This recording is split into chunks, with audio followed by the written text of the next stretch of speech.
মাননীয় শুভেন্দু অধিকারী ও বিচারপতি অমৃতা সিনহা মহাশয়, আপনাদের কাছে আমি কিছু কথা বলছি। আমি জানি না আপনাদের কাছে অবধি পৌঁছাবে কিনা, কিন্তু হাজার হাজার পুলিশ পরীক্ষার্থীদের অভিভাবক এই কথাগুলো বলছি। আমরা তো পরিস্থিতির বদল চেয়েছিলাম, তাই জন্য তো আপনাদেরকে আমরা ক্ষমতা দিয়েছিলাম। কিন্তু এখনো পর্যন্ত কিন্তু আপনারা আমাদেরকে উপলব্ধি করাতে পারলেন না যে পরিস্থিতির বদল হয়েছে।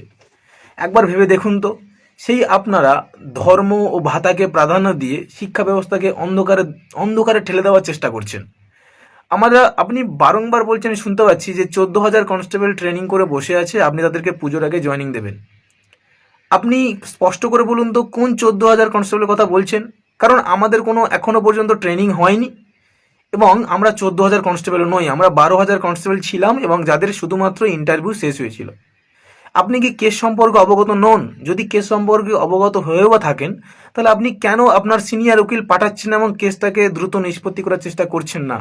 প্লিজ আমাদেরকে এই উত্তরগুলো দিন। এবং আমার শুধু উত্তর নয়, এই কোশ্চেনগুলো হাজারো হাজারো পুলিশ পরীক্ষার্থীর।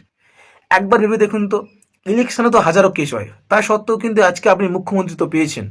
কেসগুলোকে পরোয়া না করে আপনাদের কিন্তু মুখ্যমন্ত্রী তো দেওয়া হয়েছে, আপনাদের ইলেকশনের রেজাল্ট প্রকাশ হয়েছে। তাহলে আমাদের যে কোনো পরীক্ষার্থীদের পরীক্ষার রেজাল্ট প্রকাশের সময় এত দ্বিচারিতা কেন? আজকে বিচারপতি অমৃতা সিনহা তিনি একটা রায় দিতে পারছেন না, ডেটের পর ডেট দিয়ে যাচ্ছেন।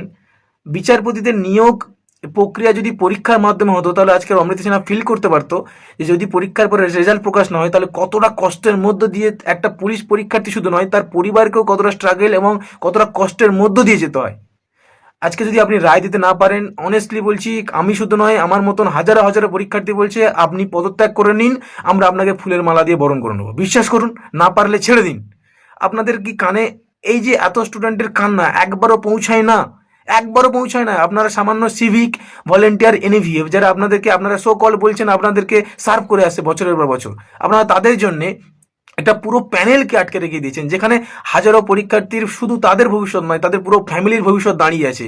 ভাবুন তো, কারোর বাবা না খেয়ে না দে ভ্যান চালিয়ে ইনকাম করে ছেলেকে বসিয়ে পড়াচ্ছে শুধুমাত্র একটা উর্দির স্বপ্নে, একটা চাকরির স্বপ্নে, একটা ভালো দিনের স্বপ্নে।